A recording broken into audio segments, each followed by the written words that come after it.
noite. Eu sou William Galvão e começa agora o Jornal da Justiça desta sexta-feira, 25 de agosto. Seminário Internacional sobre Segurança Cibernética nas Cortes Superiores discute em Brasília a gestão de informação e dados. A presidente do Supremo, ministra Rosa Weber, reitera a necessidade da união de esforços e da importância da confidencialidade no Poder Judiciário. Esse é um dos destaques de hoje. E você acompanha também nesta edição. STF decide que juiz não pode marcar audiência de retratação em caso de violência doméstica sem pedido da vítima. Superior Tribunal de Justiça não tem mais competência para julgar mandado de segurança contra atos do presidente do Banco Central. E ainda, Ministério Público abre inquérito para apurar supostas práticas abusivas adotadas pela agência de viagens 123 Milhas.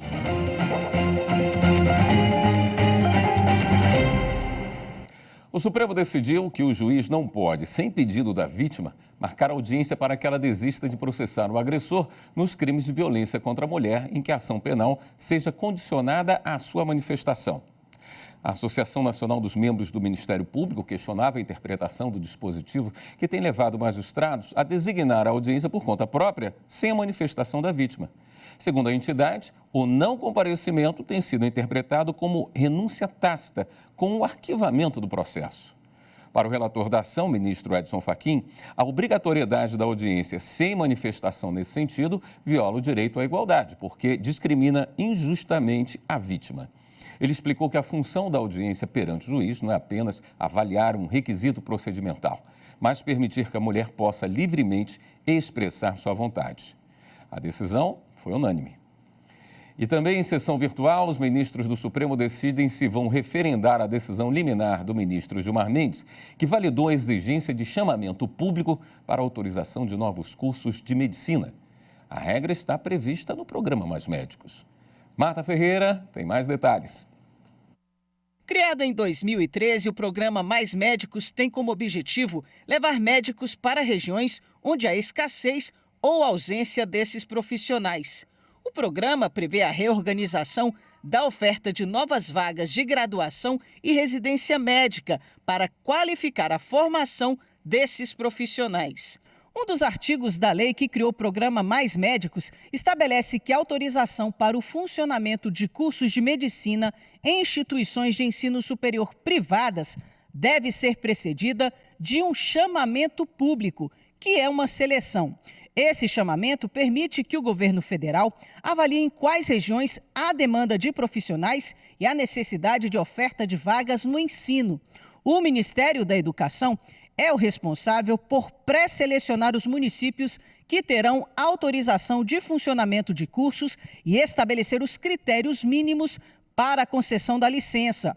A Associação Nacional das Universidades Particulares entrou no Supremo com ação declaratória de constitucionalidade, pedindo a validação do chamamento público. A entidade argumentou, entre outros pontos, que diversas decisões judiciais com base no princípio da livre iniciativa vem obrigando o MEC a avaliar pedidos de autorização de novos cursos sem chamamento público, contrariando o previsto na lei. O relator da ação é o ministro Gilmar Mendes. No dia 8 deste mês, em decisão liminar, Mendes considerou válidas as regras do programa Mais Médicos, que estabelecem diversos procedimentos para a abertura de novos cursos e vagas de medicina. Agora, a decisão liminar foi submetida a referendo no plenário virtual. Em seu voto, Gilmar Mendes confirmou o entendimento de que a política do chamamento público não fere o princípio da livre iniciativa. Assim, o ministro votou pela constitucionalidade do artigo em discussão e determinou que a criação de cursos de medicina em instituições particulares siga os requisitos previstos na lei. Gilmar Mendes determinou ainda a manutenção dos novos cursos de medicina já instalados com base em ordens judiciais que dispensaram o chamamento público. O ministro autorizou o prosseguimento dos processos administrativos pendentes, também instaurados por decisão judicial, que ultrapassaram a fase inicial de análise de documentos e estipulou a suspensão dos processos administrativos que ainda não chegaram nessa fase. O prazo para os demais ministros apresentarem os votos é dia 1º de setembro. Termina daqui a pouco o Seminário Internacional de Segurança Cibernética nas Cortes Superiores, promovido pelo Supremo Tribunal Federal. Acompanhe na reportagem de Renato Rosa. Agora à tarde, profissionais da área de tecnologia da informação de diferentes países discutiram os desafios no avanço de programas e ferramentas para a proteção de dados. O engenheiro da IBM, Jeff Krume, falou sobre o uso da inteligência artificial e o treinamento de usuários para não acreditarem em tudo o que encontram no meio virtual. O assessor de TI no Tribunal Constitucional de Angola, Patrício Correia, explicou como o país aos poucos tem trabalhado contra os perigos virtuais. Uma corrida contra os invasores e o tempo. E nós precisamos arrepiar caminho, precisamos encontrar a mesma sequência de ações, porque a tecnologia não espera por nós. Ela está em constante evolução e nós devemos também abraçar o mesmo caminho. O seminário permite a troca de boas práticas e recomendações de segurança cibernética. Especialistas do setor público e privado apontam formas de monitoramento, combate e inovação tecnológica. Marco Righetti, diretor da Oracle América Latina, explicou os meios de segurança de dados no mercado de nuvem e destacou a importância do encontro para o judiciário. Um dado alterado de um juiz ser alterado é algo gravíssimo. Tem que ter uma simplicidade em relação a montar a arquitetura de segurança. Então, dentro do princípio de tudo, todas as portas são trancadas e fechadas por padrão, né? Você não aponta a responsabilidade nunca para um usuário apenas, para grupos de usuários. O seminário promovido pelo Supremo Tribunal Federal termina na noite de hoje. O encontro foi aberto nesta quinta, com a participação dos presidentes das Cortes Superiores. Há que proteger com redobrado zelo as informações sensíveis a nós confiadas. Cada dado, cada documento carrega consigo a responsabilidade de resguardar não apenas informações, mas a dignidade de todos aqueles que buscam amparo na justiça. A confidencialidade não é apenas uma obrigação, é o alicerce da confiança que sustenta a nossa sociedade. A questão da segurança como um todo, segurança nacional, segurança pública, segurança das instituições, essa questão de segurança é questão de Estado, e não de governo. Então, seminários e estudos como esses mostram a importância de nós investirmos em segurança, especificamente aqui em segurança cibernética. No próximo bloco, o Ministério Público abre inquérito para apurar possível prática abusiva por parte da agência de viagens 123 Milhas. Voltamos já.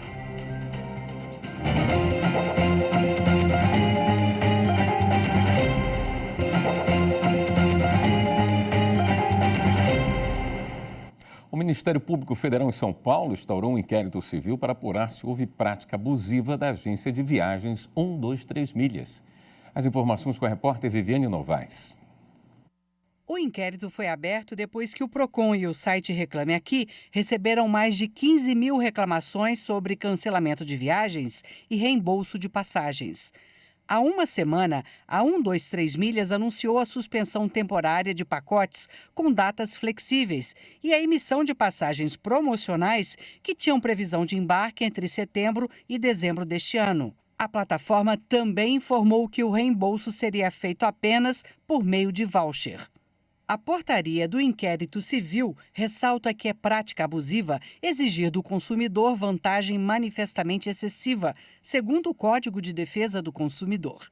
Destaca ainda que são direitos básicos do consumidor a efetiva prevenção e reparação de danos patrimoniais e morais, individuais, coletivos e difusos e a inversão do ônus da prova em favor do consumidor, também previstos no Código. O Ministério Público deu prazo de 15 dias para a 123 Milhas apresentar defesa e esclarecer, por exemplo, quantos pedidos de reembolso foram feitos pelos consumidores e se houve cancelamento de voos e hospedagens por culpa da empresa pela falta de repasse de valores às companhias aéreas e aos hotéis. O MP marcou uma audiência virtual com representantes da plataforma para a próxima segunda-feira. Nesta sexta-feira, a Defensoria Pública de Minas Gerais fez um mutirão de atendimento para os clientes da plataforma que se sentiram prejudicados. Os consumidores foram orientados a entrar na Justiça com ações individuais contra 123 Milhas ou aderir à ação coletiva ajuizada pela Defensoria Pública em Belo Horizonte. A Defensoria informou que vai buscar o bloqueio de valores e o cumprimento forçado dos contratos para que as pessoas consigam viajar conforme o combinado com a empresa, ou então que tenham direito a receber os valores pagos e indenização por danos morais. Nós estamos à disposição para buscar as reparações devidas e o cumprimento dos contratos para que ninguém saia frustrado em relação às suas expectativas e na prestação dos serviços que foram prometidos pela empresa. O Tribunal de Justiça do Distrito Federal e dos Territórios manteve, por unanimidade, a decisão que condenou uma locadora de veículos e um homem a indenizarem mais de R$120 mil o comprador de um carro. Nesta reportagem você vai acompanhar algumas dicas de segurança contra golpistas. Quem conta pra gente é o repórter Renato Rosa. O anúncio visto na internet atraiu a família do seu Maurício. Não havia nenhuma suspeita de irregularidade. E o valor do carro estava até um pouco acima da tabela FIPE. O comerciante ligou para o suposto dono, que se apresentou como empresário da construção civil. Então, o que passou pela minha cabeça, um cidadão muito bem aparecido, na hora que você vai comprar um carro, o que interessa é a documentação estar em dia. Para acelerar o negócio, o seu Maurício contratou um despachante. Transferiu o carro, que tinha placa de Goiás, para o Distrito Federal. Eu pedi para ele verificar a documentação, estava tudo ok. Tanto é que eu fui para o Detran e transferi o carro tranquilamente. O negócio foi fechado e o pesadelo começou um ano depois. O seu Maurício recebeu a ligação de um policial civil para comparecer à delegacia. Foi quando descobriu que comprou um carro que havia sido furtado em São Paulo. Voltou sem o veículo para casa, que foi apreendido. Só conseguiu retirar do pátio do Detran mais de um ano depois, e como fiel depositário. São noites que você perde de sono, da pessoa pensar que você está participando de um rolo, comprando bem roubado. Segundo as investigações, o carro foi locado em São Paulo e não foi devolvido dentro do prazo. A documentação foi adulterada e não havia nenhum bloqueio do veículo. Agora, o Tribunal de Justiça manteve a decisão que condenou a locadora e o vendedor a pagar R$116 mil por danos materiais e mais R$8 mil por danos morais. A advogada que atuou no caso destaca o ponto principal dessa história, que levou o seu Maurício a ter prejuízos e muito aborrecimento. Passaram-se 2 meses e meio para que a locadora fizesse a ocorrência. E nesse prazo, houve tempo de sobra para o estelionatário esquentar a documentação, trazer o veículo para outro estado e anunciar. O ideal é ver o carro na loja ou concessionária. Mas se o negócio é direto com o dono, por segurança, o encontro deve ser marcado em locais que desestimulam os golpistas. Pontos de muito movimento, prédios públicos, como, por exemplo, Detran, delegacias. Especialistas também recomendam verificar a reputação do vendedor, inclusive se ele possui telefones para contato e, de preferência, um endereço fixo. Outra dica é conferir a procedência do automóvel. A checagem pode ser feita através do chassi. A consulta traz informações importantes, como o local onde foi fabricado, o ano e o modelo. Não antecipe pagamento de sinal para garantir a compra e confira se os impostos estão em dia. Outro caminho considerado mais seguro é procurar lojas e revendedoras que estão filiadas a alguma associação. Em Brasília, por exemplo, a Agência Auto é uma associação que representa 800 lojas. O filtro já começa por aqui. Mas se ele vai comprar o carro de alguma pessoa física ou em alguma loja que não seja filiada, aí ele tem que redobrar os cuidados. Procurar saber se o carro foi de leilão, acessar o Detran, colocando a placa do carro, ele já vai ter acesso, saber se o carro tem multa ou débitos que não foram pagos. Ele pode saber também se o carro já teve alguma questão de roubos e furtos no sistema da delegacia, da Polícia Civil. Ele é obrigatório que ele consulte a vida do proprietário. A terceira turma do Superior Tribunal de Justiça decidiu que a prisão do devedor de alimentos por até 3 meses prevalece sobre regra anterior. Kátia Gomes explica. No caso analisado pelo colegiado, devido à falta de pagamento da pensão alimentícia, um homem teve a prisão civil decretada pelo prazo de 60 dias, o qual foi prorrogado pelo juízo da execução por mais 30, totalizando 90 dias. A defesa alegou que a prorrogação da ordem de prisão original extrapolou o limite da lei de alimentos, o que evidenciaria a ilegalidade da medida. O colegiado da terceira turma não conheceu do pedido de habeas corpus e considerou legal a prisão civil do devedor de alimentos pelo prazo máximo de 3 meses previsto no Código de Processo Civil. O relator, ministro Marco Aurélio Belize, explicou que a regra da Lei de Alimentos de 1968 foi revogada tacitamente pelo atual CPC. Segundo Belize, não há ilegalidade no caso analisado, sendo justificada a prisão por 90 dias proveniente do cumprimento de sentença de prestação alimentícia, definitiva ou provisória, em respeito ao critério cronológico da Lei de Introdução às Normas do Direito Brasileiro. O Superior Tribunal de Justiça não tem mais competência para julgar mandado de segurança contra atos do presidente do Banco Central. Mais informações com a repórter Samanta Peçanha. Com esse entendimento, a primeira sessão não analisou o mérito de um mandado de segurança impetrado por uma sociedade empresarial contra ato do mandatário do Banco Central, o BC, e determinou a remessa dos autos à seção judiciária da Justiça Federal, no Distrito Federal. No voto, a relatora do caso, ministra Regina Helena Costa, destacou que, com a entrada em vigor da chamada Lei da Autonomia do Banco Central, o cargo de presidente da autoridade monetária deixou de receber tratamento equivalente ao de ministro de Estado, razão pela qual o STJ deixou de possuir competência constitucional para julgar mandado de segurança contra ato do presidente do BC. A ministra lembrou que, antes, a legislação atribuía ao cargo de presidente do Banco Central status equivalente ao de ministro de Estado, configurando a autoridade sujeita, portanto, a ter seus atos questionados em mandado de segurança impetrado no STJ.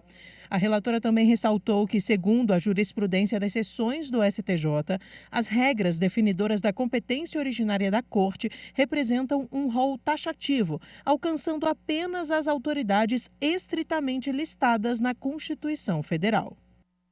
A seguir, o Judiciário de Mato Grosso abre mais uma unidade do Escritório de Apoio às Pessoas que Deixam o Sistema Prisional no Estado. Voltamos em instantes.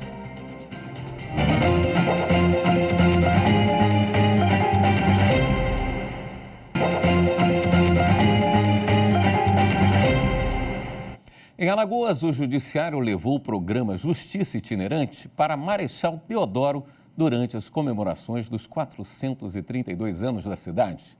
Repórter Mara Almeida.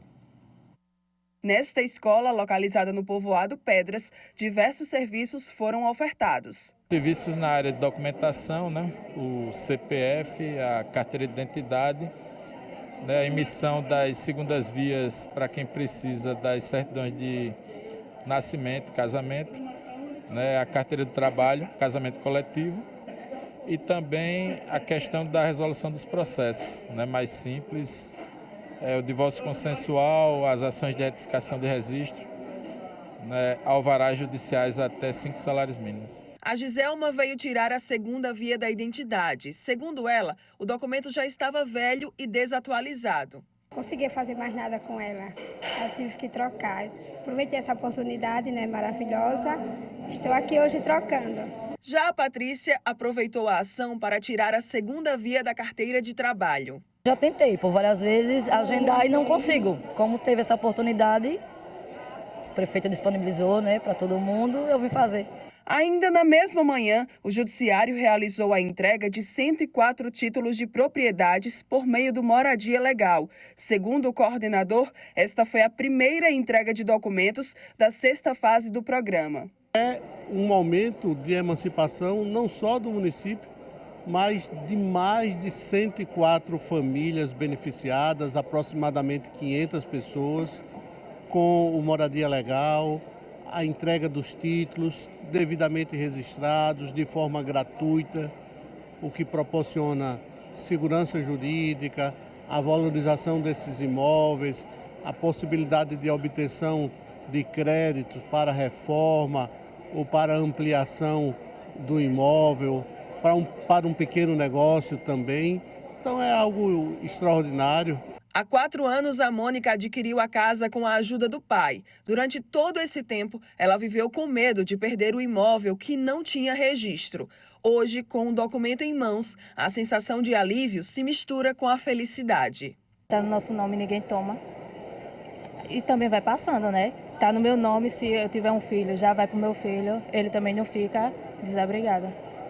Tudo isso, muito feliz mesmo. Estou até emocionada. O prefeito agradeceu ao Poder Judiciário por poder proporcionar essas ações, beneficiando as famílias que mais precisam.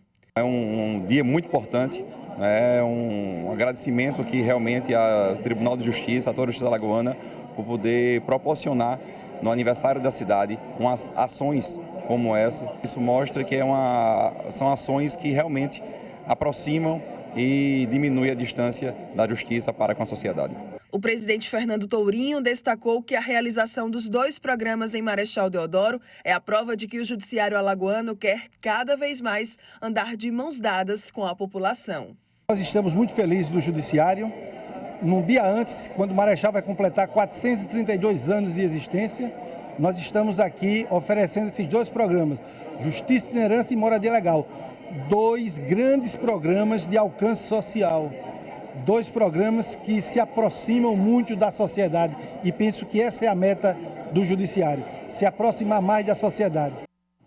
Em Mato Grosso, o Grupo de Monitoramento e Fiscalização do Sistema Carcerário Socioeducativo inaugurou um escritório social no município de Pontes e Lacerda. A unidade de acolhimento oferece direcionamento e acesso às redes de apoio para as pessoas que deixam o sistema penitenciário e seus familiares. Confira na reportagem de Eli Cristina Azevedo. Como forma de fortalecer a política judiciária de ressocialização e atenção aos egressos, o Poder Judiciário de Mato Grosso, por meio do Grupo de Monitoramento e Fiscalização do Sistema Carcerário, GMF, inaugurou o escritório social em Pontes e Lacerda. Este é o 7º escritório social que estamos inaugurando no estado de Mato Grosso, especialmente nas cidades em que existem um expressivo número de pessoas encarceradas, como é o caso de Pontes e Lacerda, onde temos um CDP com aproximadamente 300 reeducandos. Fazer com que essas pessoas que cumprem suas penas voltem para o seio da sociedade como cidadãos de bem.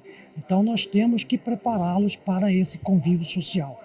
O espaço oferece atenção, direcionamento e acesso a redes de apoio aos egressos e pré-egressos do sistema penitenciário e familiares. Prepará-las para reinseri-las, para dar uma nova oportunidade. E esse é o objetivo do escritório social, é o objetivo da lei de execução penal e da própria condenação. Quando eles sofrem, é uma nova oportunidade, um novo modo de pensar. Muito importante essa aproximação das famílias, de detentos, pessoas assim, para que a gente possa caminhar junto para tentar diminuir o índice de criminalidade aqui em Pontes e Lacerda na região. Então dá um acolhimento, um direcionamento para a vida, profissionalização, retorno aos estudos, estreitamento com os vínculos familiares. Então é mais um equipamento e Mato Grosso está indo ao encontro, é o 7º equipamento aqui no estado e com possibilidade de dobrar esse número até o próximo ano. Então é momento de felicidade, contentamento e de fortalecimento da política. A implantação do escritório social também contou com uma reunião ampliada com representantes da sociedade civil e organizada e comunidade acadêmica. Durante 2 dias, também foi realizado o curso de formação sobre a metodologia do equipamento social. Nós tivemos uma participação em massa de todos os órgãos, entidades, universidade, então assim, estamos muito contentes com os resultados. Foi muito bom, muito gratificante, porque como a gente já atua, né, como técnica no município de Pontes Lacerda, eu vejo assim como mais um equipamento, né, um equipamento social que veio para somar com as políticas públicas que já existem no nosso município. Muito importante essa qualificação para que a gente tenha horizonte da onde até buscar, né, a ajuda e os meios para que a gente possa atender. Esta edição do Jornal da Justiça fica por aqui. Uma boa noite para você, um excelente fim de semana.